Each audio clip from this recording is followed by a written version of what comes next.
How do you feel when you switch to Geico and save on your car insurance? It's like going to work on one Thursday morning and thinking to yourself, just one more day until Friday. But then somebody in the elevator says, "Happy Friday!" Then you check your phone quickly and discover today is actually Friday. So yes, happy Friday, random stranger in the elevator. Happy Friday indeed. Yep, switching and saving with Geico feels just like that. Get more with Geico.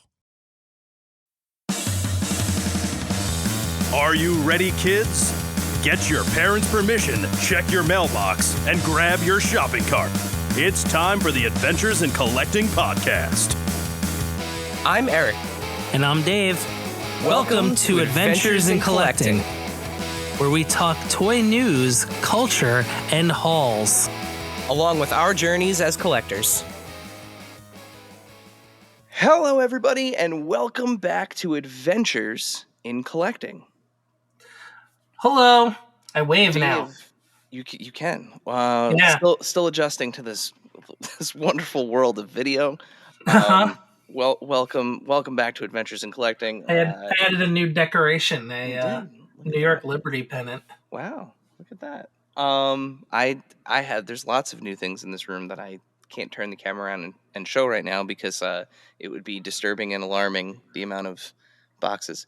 But I figured I'd improve the visuals. There you go. I like it. It's a good move. It's a good look on you, Dave. So we, of course, do have a special guest with us today. It's actually been a couple weeks since we've had a special guest, but we do have a little bit of housekeeping to take care of right before we introduce our guest here. Our big holiday toy drive is still ongoing. If you are listening to this, there is still time for you to help brighten the holiday season for a kid or kids in need.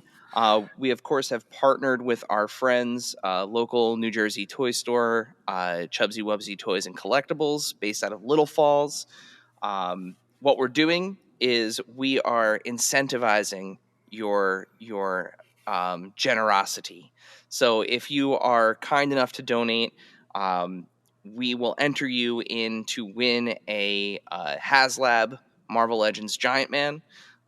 These are no longer available. They were made to order. So you are getting a very limited run figure. Giant Man is like 26 inches tall. It's like having an action figure the size of a small child. It's very interesting. And we've seen on some of the Instagrams, people have been like hanging out with them like small children, pushing them on a swing. I think he fits into I believe it's 18 months. So if you go to Walmart or Target, you can get some leggings for him. It's really great.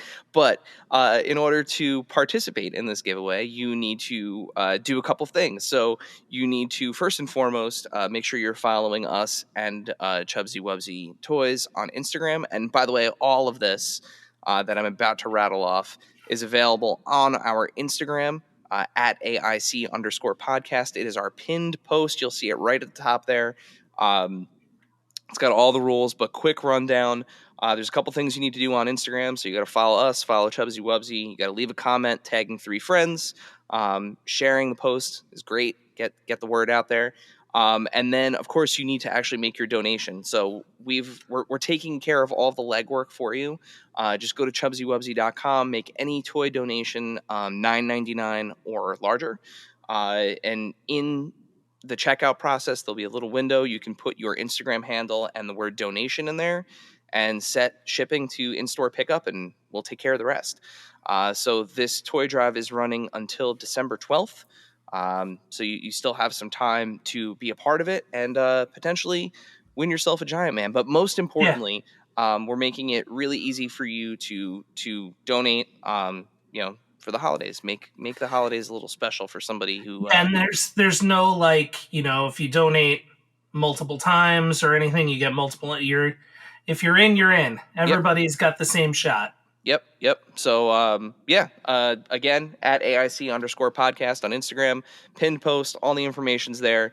And let's make our annual Toys for Tots donation bigger than it's ever been. Let's Some would say giant. Giant. That's exactly it. If you weren't going to go there, I was. So it's a giveaway with a pun and a dad joke. Who doesn't love that? Yeah. So definitely take a look at that. And then, of course, in December we have our big annual giveaway for our holiday in a box. So tons of toys, one winner. Keep an eye on that. That's another great reason to follow us. We do that every year. Every year that box gets a little bit bigger and a little bit more expensive to ship, and we love filling it as much as we can. So definitely keep an eye out for that. But I am done now bearing the lead, Dave. The lead. Let's we're long past the lead. Well, housekeeping. We said housekeeping. Yeah, I know. We set expectations. So we do. As a packaging designer, the adage "you only get one first impression" is something this week's guest is all too familiar with. So much so that when he first sat down with us a little over a year ago, he made such a good first impression, we just had to have him back. Returning to the show is friend of the pod, Senior Director of Packaging Design at Jazwares, Chris Metzger. Chris, welcome back to Adventures in Collecting. Appreciate it, fellas. Thanks for having me back on. Welcome and back. I actually like to add to that. Like, one thing that I've always said was the package is the product before the consumer opens it. So it's totally true, regardless of completely what it valid. is. Like outside of the toy industry, everything. It's it's very, very true. Before we dig in here, as a reminder to our listeners and our viewers, what packaging at Jazwares are you currently overseeing? What are you working on? Oh yeah, so we're working on the AW stuff, which includes ROH stuff.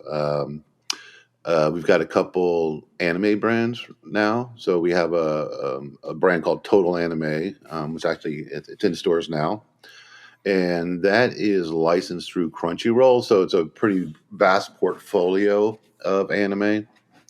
And the challenge there was to come up with an overarching design that you can sort of plug in Chainsaw Man, My Hero Academia, Jujutsu Kaisen, that sort of thing. So it looked like a unified brand at retail. So that's one.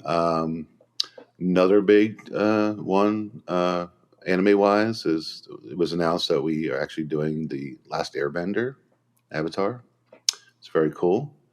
We're actually doing Five Nights at Freddy's as another video game, and a couple other live action stuff that we're working on, some Eternal IP, and of course there's Halo and Call of Duty. Yeah. So, you're a busy man over there. Yeah. A lot of stuff going on. And Pokemon too, right? Actually, that's been shifted over to another team. Oh, okay. But I forgot to mention Fortnite is another brand working through. Very cool. Yeah, that's nice. That is quite a stacked roster there that you're. It sure is. Over. Yeah. So since we last spoke, you've continued to push the envelope with packaging designs for the Jazwares Vault releases, for especially like Ring of Honor, and some really slick work on the AEW exclusives over at Ringside. Like the Switchblade Jay White, Jay Lethal, the Acclaimed 3-pack. Also remember to use code AIC, save 10%. Where do the ideas for these come from? Well, on the ROH stuff, that was a bit of a challenge up front, right? Because it was a nod to some of the guys now that are in AEW or now in ROH, right? Unlike AEW, right? Well, so when there's an event for AEW, their in-house photography, it'll capture some studio shots. So whatever they're wearing in the ring, they'll get this, really, energetic poses, or, that's indicative of, expression of that particular talent or their persona, right? ROH, on the other hand, had nothing, right? So we're like, we kind of talked about, hey, do you know somebody over there, or some wrestling photographers that might have an archive of some of these guys that were wrestling in ROH at the time? and it was hard. We were hard pressed to find some good photos, right? So we're like, hey, let's come up with this sort of illustrative representation of the talent, right? So kind of put a mood board together, and our inspiration was kind of grungy, punky, sketchy.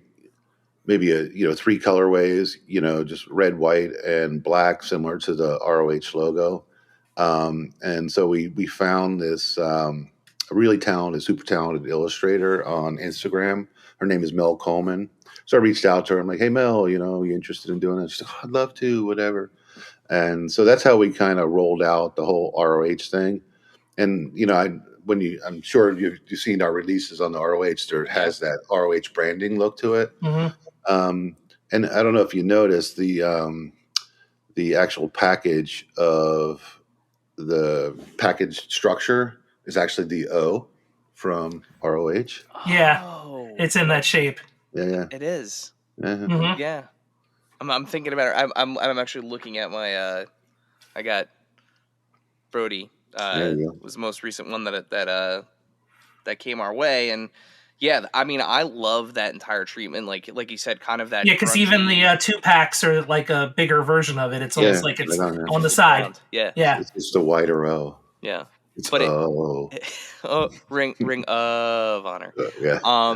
No, but it's really it's interesting to hear you talk about kind of the mood of that packaging. I didn't really think about it that way, but it does, thinking about it with that context, it does very much so look like, like a poster that you'd see pasted up at a wall, like in front of like a CBGB's or an old punk club. Like it does have that kind of look to it. But I think something else that's also really unique about the Ring of Honor packaging and kind of Jazwares Vault in general, how much reverence is given to the packaging in the way that they're shipped, and absolutely, the slip cover, and then the actual I love shipper the within the shipper. It's like the corners, everything is so crisp and really kind of user friendly. Yeah, no, because I know through other D2C sites who shall remain nameless, right? So I know some of the guys on our Vault side were just like, hey, what's the competition doing? Blah, blah, blah. Let's order some stuff, see what their offering is. It'd be put in a box with maybe some tissue paper, some of those bubble wrap pillows, bubble wrap sheets, and some of those air pillows or whatever. And you get it, and it's all dinged up and, damaged or whatever. So we just wanted to ensure that, that the consumer or collector has a full experience, right? They get a great product, great package, and it comes undamaged, right? So I know other folks are kind of doing the SIOC ships in its own carton type of thing, right? Yep. So we decided to do let's do the main package, then we call the outer package, and then what we deemed as the collector protectors, which is like the little corner things, and then goes in the shipping box. And we really had great success with all our transit tests and then things like that. So, but yeah, we just want to put in the hands, because it's for collectors, right? And if you get something and the corner's a little dinged, or the plastic in the window or the plastic on the blister is a little scuffed, it's not pristine. So I had a box come from Vault that UPS treated like Ace Ventura in the beginning of that first movie, and everything on the inside was still pristine. I think I was one of the guinea pig boxes where UPS was like, Jazwares said to beat these up. Let's see how much we could do. Yeah. But no. But in all seriousness, it really makes a difference. It's a huge. It absolutely does, especially since it's that limited to X number product. Yeah. So if you want to keep it, mint in box or mint on card, it is.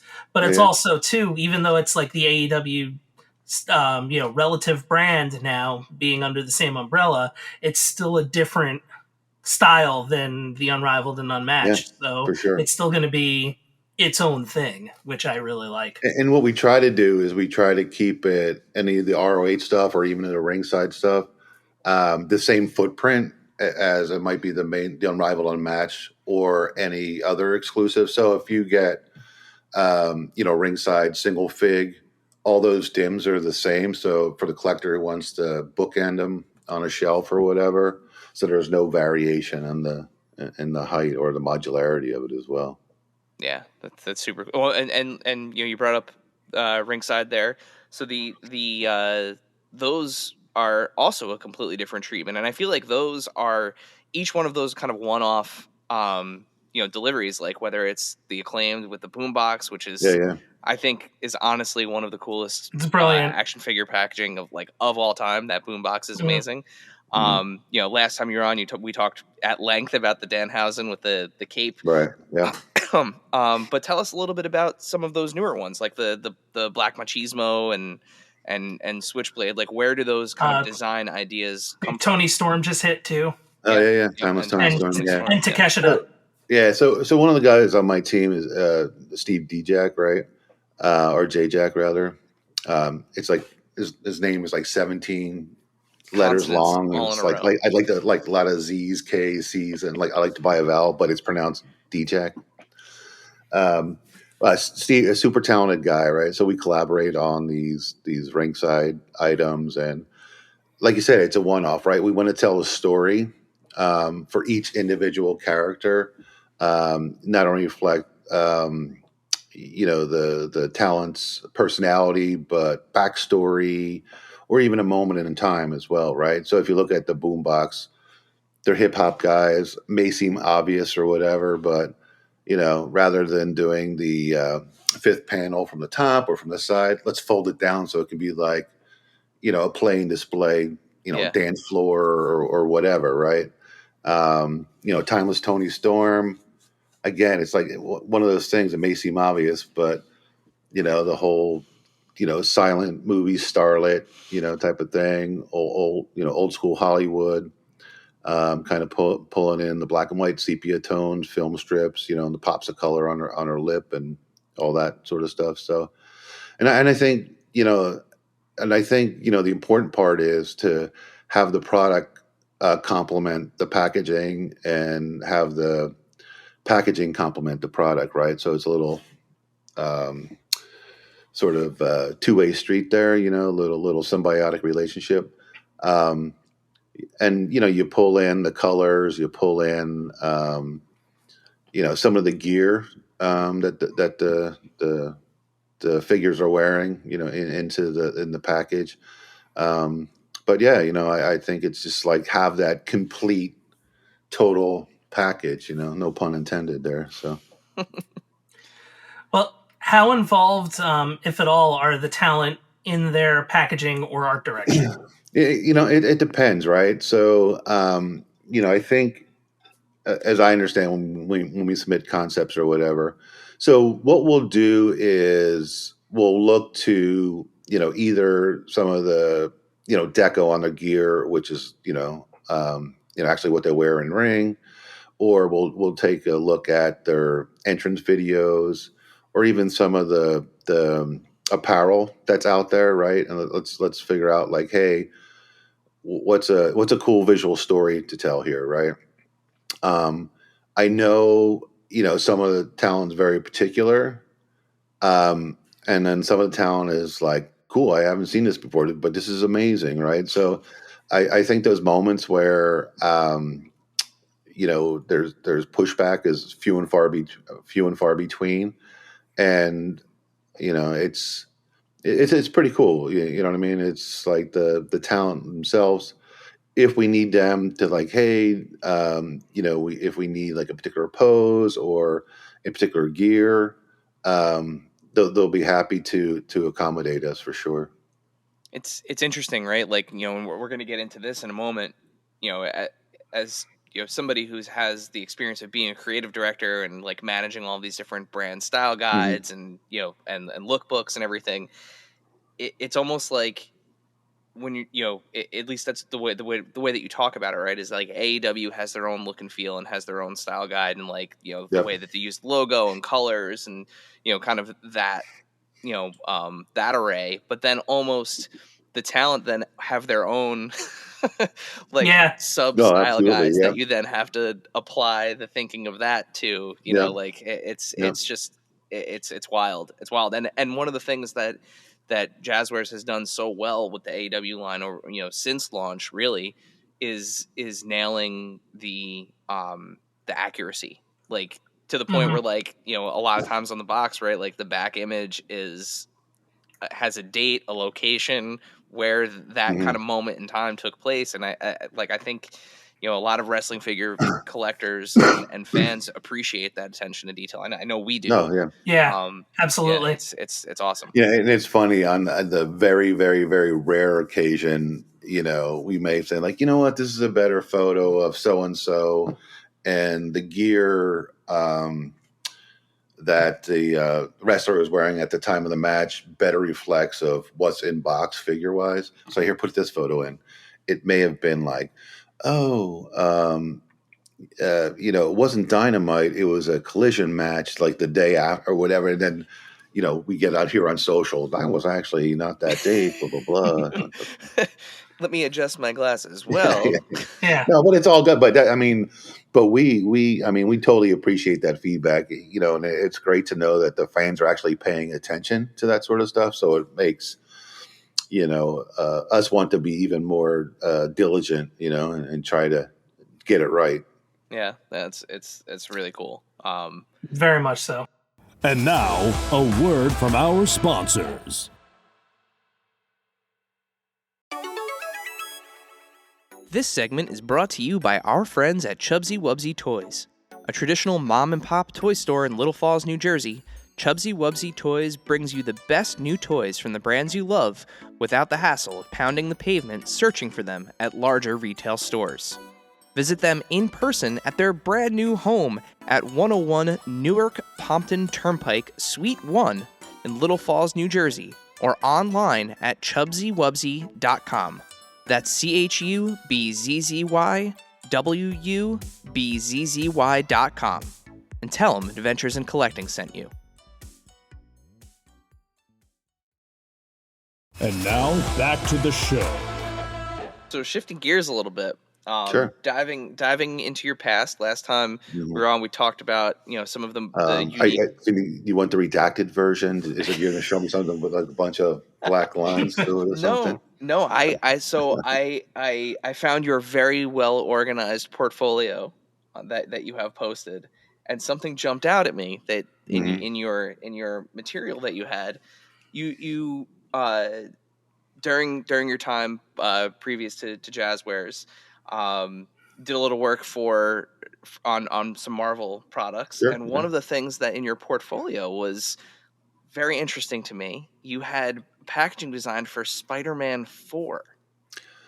Yeah.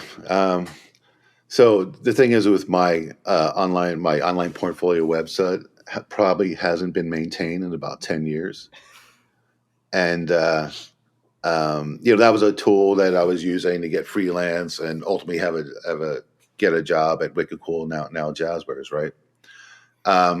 So it was my personal website, and and when working with Marvel, I worked on Spider-Man 1, Spider-Man 2, packaging, style guides, that sort of thing. And then when Spider-Man 4 came around, I think they were just like, hey, they went out to a couple different firms, like, hey, you guys do some concept work for us or whatever. Obviously, Spider-Man 4 never got made, right? So fast forward 10 years later, I get an email from some guys like to a link to an article, right? Like, unpublished or unproduced Spider-Man 4 packaging found, I was like, man, all right, settle down, Dick Tracy, like, it's type of thing. But the funniest thing was like, and there was all these online, they posted it, I guess, on X and Insta, right? Yeah. And, it probably got like 250,000 views or more about this stuff, and people were reaching out to me, and I was like, dude, it's something I did like 15 years ago or whatever it was, 13 years ago. Don't read into it too much. Like, they wanted to know, like, how close was it being published? Like, can you offer some insights in your design? Did Sam Raimi, have any input on it? Blah, blah, blah. And I'm like, it was funny.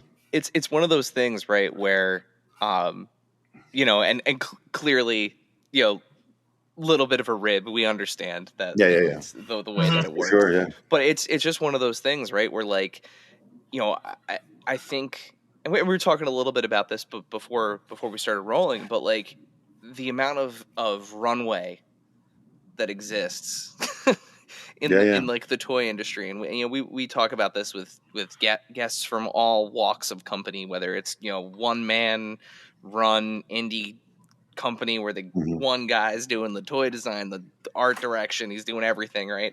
To these bigger, larger companies. At the end of the day, a toy still takes like 12 to 18 months to make, for sure. So it's just but I love the fact that little artifact is out there, because at the time, right, like Spider-Man 3 was pretty much maligned by audiences when that movie came out, and now in kind of the meme culture and years on, it now has this sort of kind of reverence for it. So the idea that there could have been a Spider-Man 4, like the other thing too is if you follow that stuff or followed it at the time, like they were pretty close to like saying, all right, off we go. Yeah, they made the announcement. There's one account on X that reshares the tweet every year. It's like we're now 15 years on of the announcement of Spider-Man 4. Yeah, but like it was almost like that Tim Burton Superman movie where they were like, weeks from going into production, like they and then they were like, pieces there. Nope, Andrew Garfield. Yeah, so again, it's awesome, and it's cool too to see, like, again, knowing that you worked on the packaging for the first 3 films. Seeing kind of the evolution, like where your head was, first two, sorry, where the evolution, was headed, like what you were kind of where your head was at, what you were thinking, because those two films like had at the time some of the best and most iconic Spider-Man figures like to date. Yeah, absolutely. And the packaging was awesome for him. So, and that was still at a time too, with Toys R Us and like the toy stores where like you had like the Spider-Man section of the store. But you were also seeing that stuff for like the first time, so it was, you weren't having this like, oh, I'll see this in a couple months. Like you saw it out, and that was like you had your reaction there. Yep. So you also but it's funny, but just go back to the Spider-Man 4 thing. It was hiding in plain sight for 10 years. There's so much stuff on the internet like that, though, that like there really is. It's wild. It's absolutely wild how internet culture works, and like you said, you have an armchair Dick Tracy that's like the lost media world where some of it is lost and some of it is just like, oh no, here it is. It was under this rug. So you also got to work on some super unique packaging for figures sticking in the Marvel world on the 2003 Ang Lee Hulk film. What was the process of pitching like this very unconventional packaging style and other unconventional packaging styles over the years? Are there retail accommodations that need to be considered for that, or is it just like, here's what we're going with? So going to the Hulk stuff there, and actually some fallout from the Spider-Man 4 thing. So I got an email from a guy who's like, oh, I went to your website, Chris. I was so happy to discover you worked on like my favorite movie, and I'm doing a Hulk man cave now. And he showed me this whole 3D rendering of it. It was actually pretty slick, and he's doing like a full size, package type of thing. And then he was doing some of the, he also do like a 3D sculptor and some of the Hulk dogs that, I think, one that wasn't produced, and he was going to produce a one-off. It's like, I was hoping you can help me design the package. I'm like, dude, again, that was 13 years ago. I don't have any of the assets, but, best of luck with your man cave endeavor there. But getting back to the package, one interesting about not only working on Hulk, but a bunch of films over the years, right? You sign your NDA, confidentiality agreement, and so it send you a bunch of watermark stuff of concept art or set photos, or on occasion, for other films, you go to the studio, you're locked in a room for 2 hours, you read the script, and then give the script back, and then you formulate your ideas from there. You're allowed to take notes or whatever. But going back to the Hulk thing, right? So I don't know if you guys remember that scene in Hulk with the containment unit there, Mm-hmm. in the lab. So Yep. so how do we try? I mean, it was an iconic shape, iconic moment in the movie. So like, how do we create a structure that's mimics that containment unit? So that's what we end up doing at the end of the day. And in terms of retail considerations and packaging footprint, you kind of keep if kind of like what the standard is in that action figure aisle, because different retailers have different rules of when there's replenishment and all that good stuff, right? So you want to get as many pegs, or as many packages on a peg as you can, right? And then, as with retail, a buyer at a particular store comes, I'm going to give you 2 feet in the boys aisle, I'm going to give you a foot in the boys aisle, right? So you want to maximize the amount of product of your product in that particular aisle, right? So you have to be mindful of those footprint considerations. Yeah, I mean, that was one of those things where, as I got older, I started to kind of think about it like, oh, that packaging has 2 J hooks on it, like, and takes up 2, like, it's like a double width. Yeah. Like the consideration of like, oh, that could have been two singles. Twice as much product, yeah. But they ended up, using a 2-pack here. So like, I just love thinking about kind of the mental gymnastics of, that consideration too, because it's not only, how big are you making this package? Is it a larger figure than usual? Is it something that's a larger scale? Is it something that can fit into the normal package? How do you position the figure in the package in order to fit, a larger figure in the same kind of package? And I mean, absolutely. I mean, you do have to look at the scale, the scale of the figures, right? So you may have a character like Hulk, for instance. So you may have like the Bruce Banner then versus the Hulk, right? There's probably 1.5 inch difference or more in between those 2 characters. So Banner and the Hulk and whomever are on the same assortment, right? So you kind of have to determine what that package size is. Funny story about working on the Hulk, right? So we were developing a package, and sometimes they'll send you products, so you can kind of figure out like what's the best type of packaging to put this in, right? So we got 10 of like one of 20 pre-production of the Hulk hands, the big Hulk hands, right? Yep. So I'd gone to an Eagles game and brought them. Dude, where'd you get those? It was pretty crazy. That's the right color. That's the right color. Yeah. I feel like that became a trend too. Like, I was the early adopter and originator, I'd like to say, because they weren't on the market then. Yeah. Chris Metzger, trendsetter. That's really what it boils down to. Yeah. No, but it's one of those things with superheroes, like you said, like the size is so different. I mean, like in wrestling, sure, you have some guys that are taller than, but for the most part, you're working with guys that are like in that like 6 foot range in real life. Somewhere. Yeah.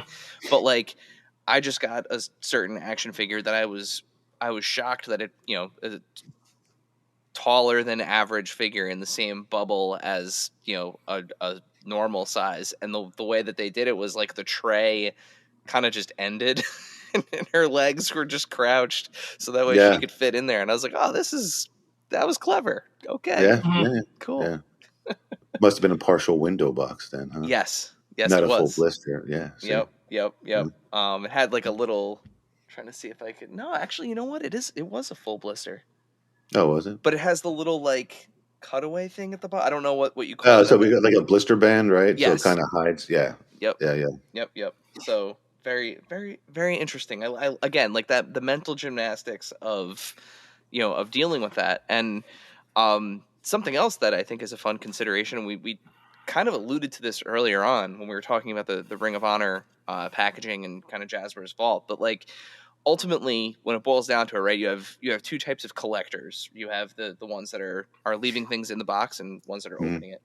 So as a packaging designer, is that something? Do you consider both experiences when you're designing packaging, or are you kind of focused more on one or the other? No, we do. Yeah. I mean, I would say we probably first and foremost keep the collector in mind, right? So, for example, some of the AEW stuff, right? So we tried to pose them in a package in one of their iconic, poses or whatever, or that reflects their in ring personality. We also tried to when we put the inner blister, not to have too much covering the figure. And then even what we do is there might be a soft good. So we try to put a buffer between the plastic and the soft good with some plastic that's hidden, so there's no marking on the figure itself. But yeah, and then first and foremost, we just try to keep it again for the collector. And I remember we did what was it, Attack on Titan, a San Diego Comic-Con thing that we did, right? Yep. So with that, what's interesting, it was a bit of a challenge, right? So it was Aaron, coming off the roof with his swords or whatever, right? And they had the sort of wall behind him. And the challenge there was how we didn't want anything heat sealed to any of the paper, right? Because we wanted the whole top to come off. Yep. And then also with the inner blister was holding Aaron in the action pose on top of the roof. Again, not heat sealed. So everything was either tabbed in or tucked under. So you take all the plastic components off. And if you were, so desired to do the whole plain display thing, you had this great roof and the wall behind it that was unmarred from any of the heat sealing tape or any of that sort of thing. So, yeah, and that's one of the things that I love about the Ring of Honor figures and some of the ringside exclusive ones is because I open everything. Yeah. But I like when I can save certain packaging, like packaging that's more than just kind of like your like the unrivaled and unmatched figures. Like there's no way to get those figures out without really destroying the packaging in the process, which is cathartic, and it brings us back to our childhoods, right? Like opening up toys, like there is a fun element to that. But at the same time, like I have Switchblade Jay White right here, but I saved the box with the with the slipcover because it's such a cool design. And like that's at some point I would love to have that out on display with some other packaging examples that I I really love. So like, or even going back to the original, like Jericho with the champagne bottle, bubbly. That's another one that like you can open that, enjoy everything inside of it, seal that thing back up, and leave it on display. It's like I as somebody who opens everything, I love when packaging gives me that option. Just because again, like I appreciate the entire package, pun intended this time. I appreciate the whole thing, but at the end of the day, like I want to get to the toy. So yeah, especially with those window boxes, like Switchblade or whatever. All you got to do is just cut the little wafer seal at the top, pop it on, and then slide out the inner tray, and you're good to go. Yep. Yeah, I think one of my favorite ones were the two TNT Championship ones. Oh yeah, you have that like entrance. Yeah, that was super. And then light it, with the printed acetate in the back, kind of a little Easter egg. You can put your iPhone light behind it and kind of light up the stage. And even the Supremes have that kind of factor to them too. Where if you're careful enough when you're opening them, you kind of have a little bit of a built-in display with them. And or if you don't open it, you have the extra stuff on the side, so it's just. Yeah, it's funny. Every once in a while, I'll go like, let's see what the reviews are, like the influencers or the YouTube guys, and do their unboxing. And I'm like, no, do not open it from that side. It's like, I think it opens up from here. It's like,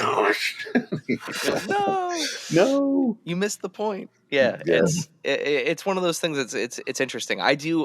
From an unboxing standpoint, I love watching people, like, even as somebody who does this stuff, I love watching other people open unmatched and unrivaled figures. So I'm like, how do you open it? Like, how do you open which part of the packaging do you mangle first?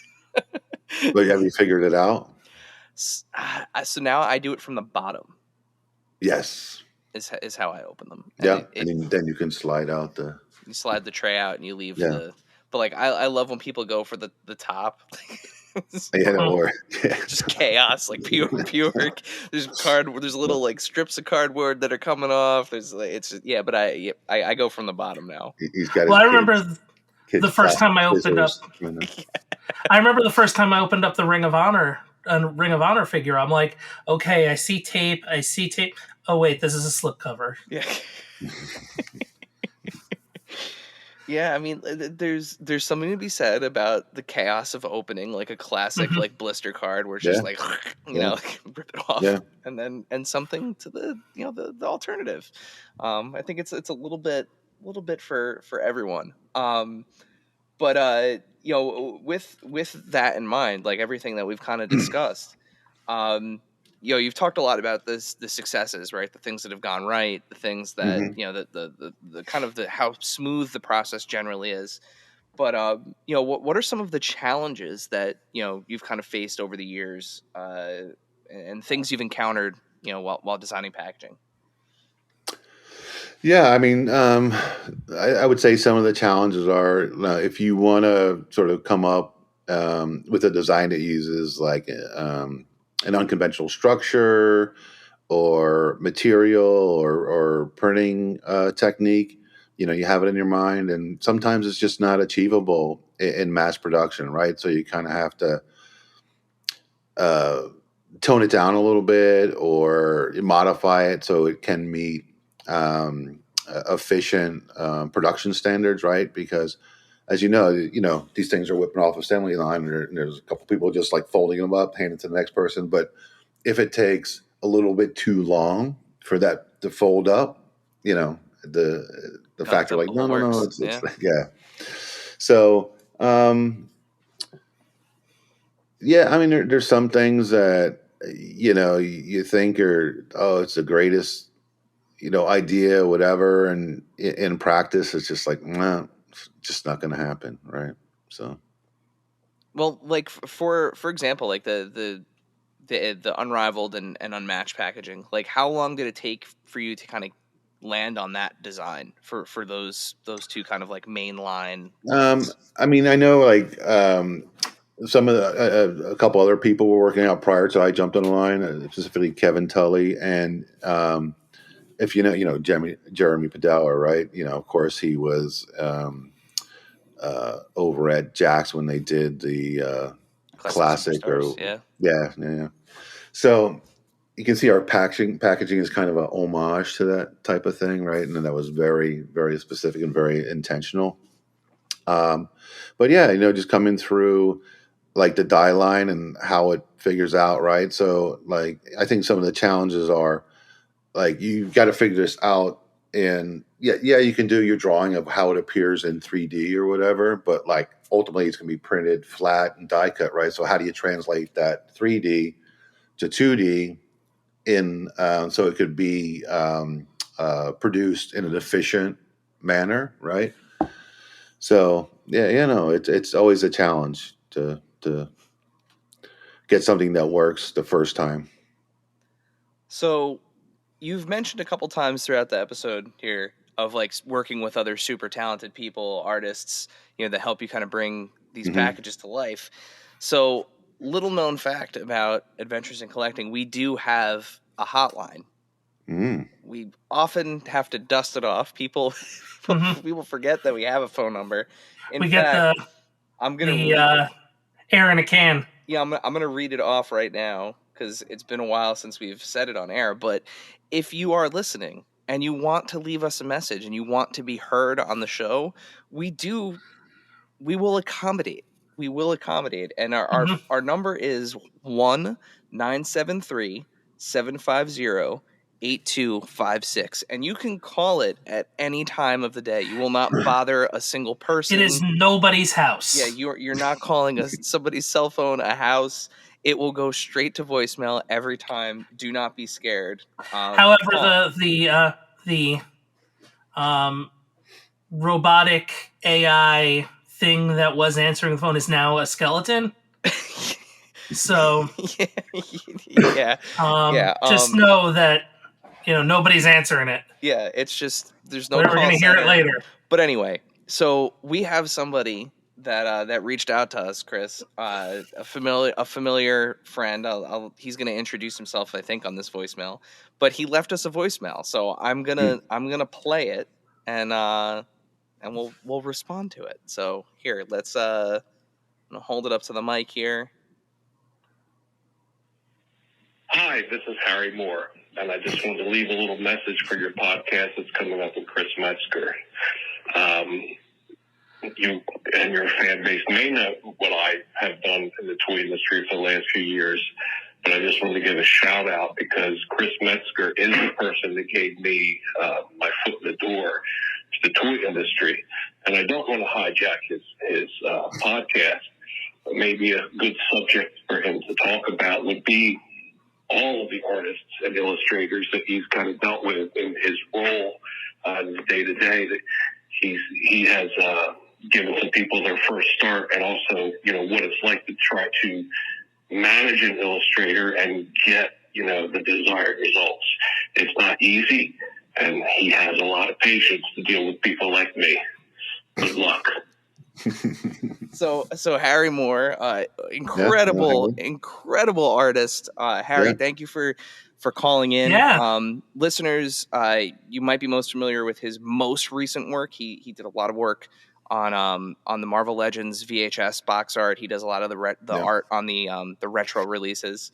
So you're seeing his stuff kind of every day recently, if you're a Marvel Legends collector. But yeah, he saw you were coming on, and he wanted to leave you a voicemail. So right on. Go ahead so what's it like getting the best out of your designers and your illustrators? Because I feel like this is your life, Chris Metzger. I was hoping maybe my third grade teacher, Sister Mary Anthony, but she's next. I was gonna say we have Sister Mary Anthony on the line.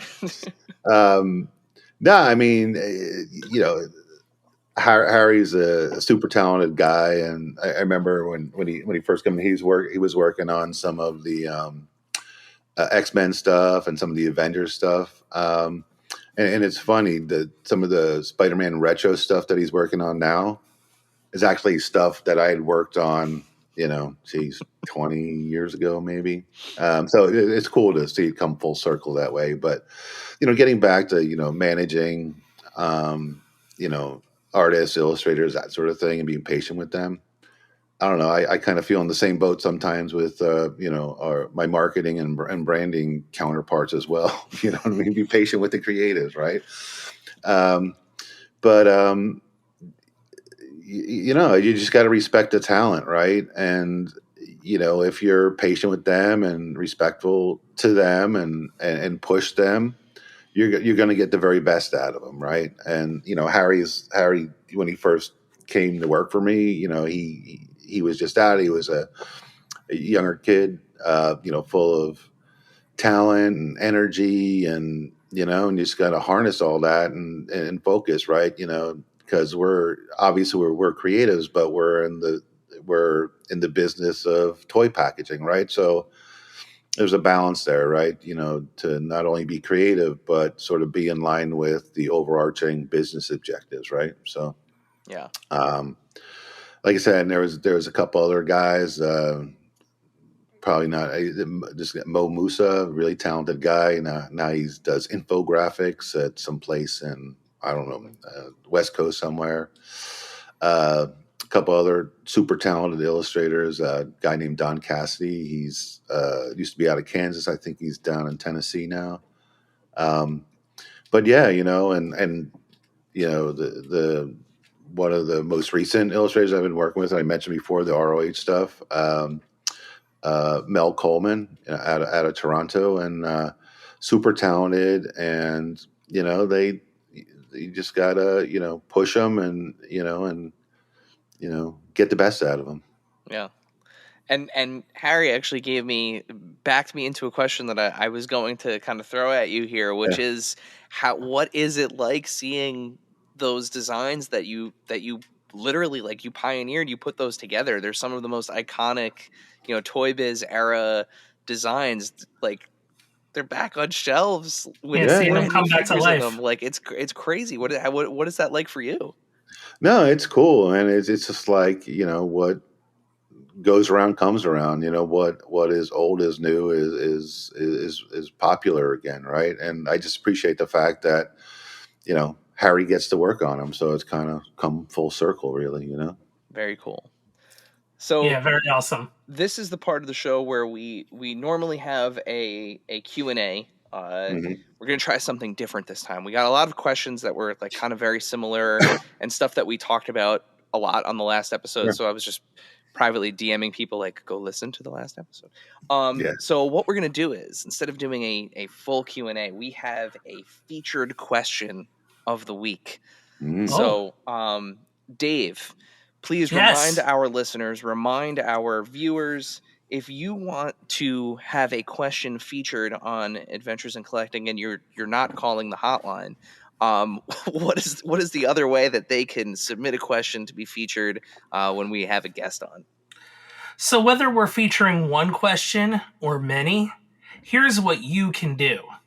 What we'll have is, when we announce a guest for the episode, the upcoming episode, we will have a little box in our Instagram story, which is at AIC_podcast. And if you tap on that box, you can type in a question. We see it. You may even get responded to by Eric. You don't know. I don't know. Who knows? But what you may get is your question read on the air, and that's really cool. So if you're watching this on YouTube, thank you. Make sure to like and subscribe. And yeah, you can head on over to Instagram.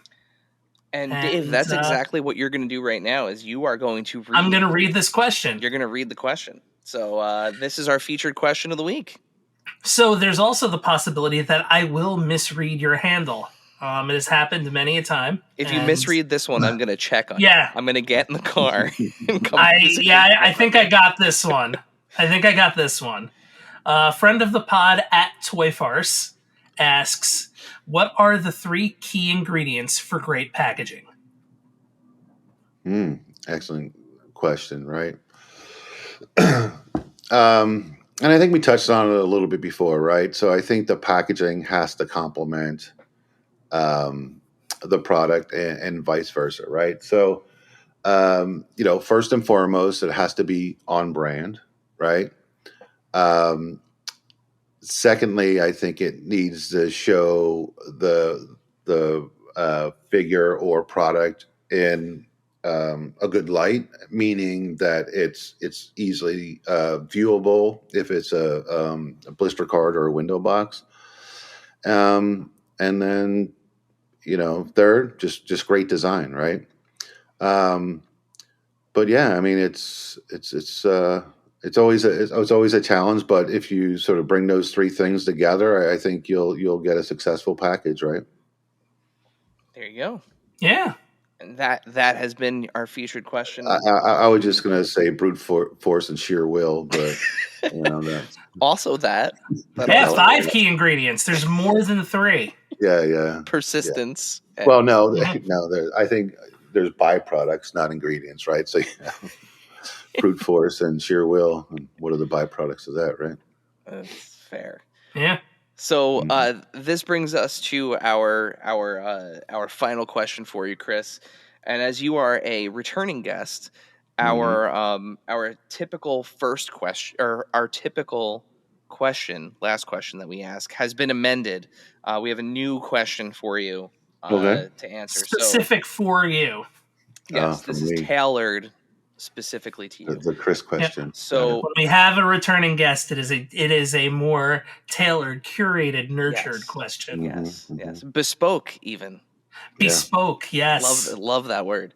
So Dave, would you like to fulfill your role as this podcast's James Lipton and ask our amended final question?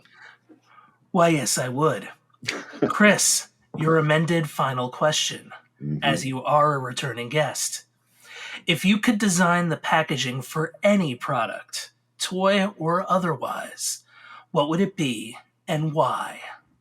Any product. It's a good question. Yeah, I think I pretty much ran the toy gamut there. So let's think outside of toys here, right? What am I a big fan of?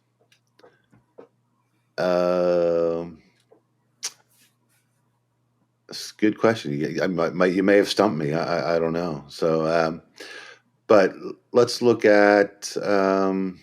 Take something iconic, like I wear Van sneakers, right? So okay, that's a great one. Let's rethink the shoebox. You know, that's a great one. That's awesome.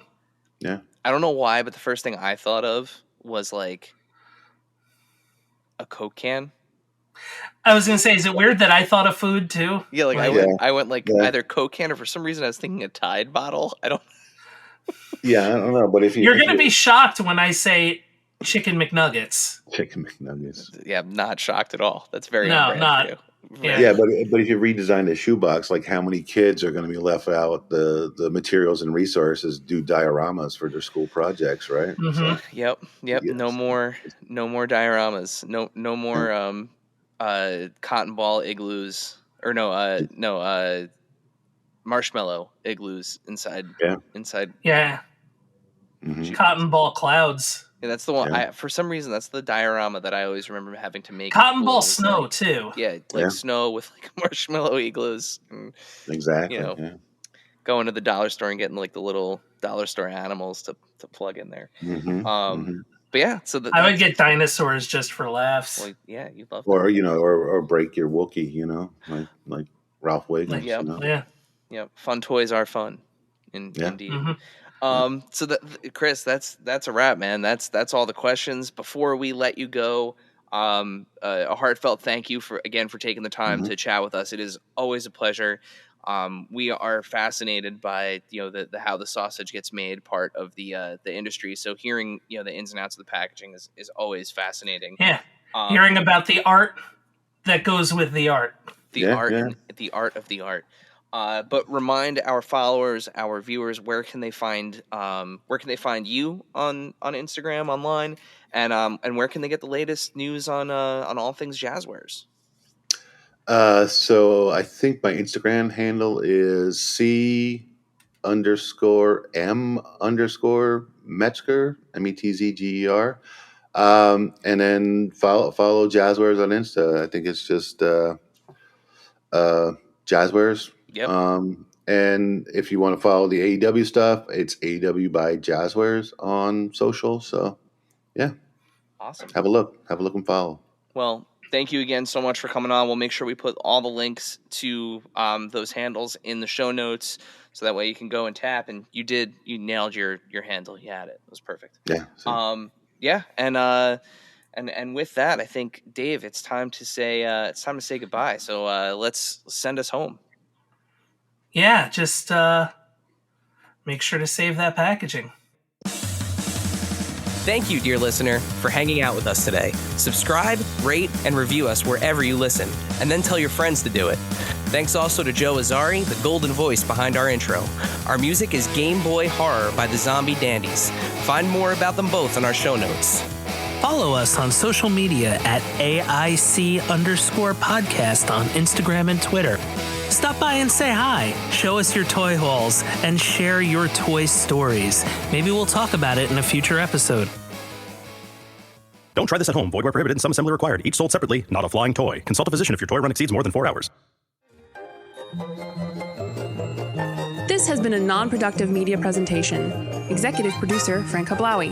This program and many others like it on the Non-Productive Network is distributed under a Creative Commons Attribution Non-Commercial No Derivatives license. Please share it, but ask before trying to change it or sell it. For more information, visit non-productive.com.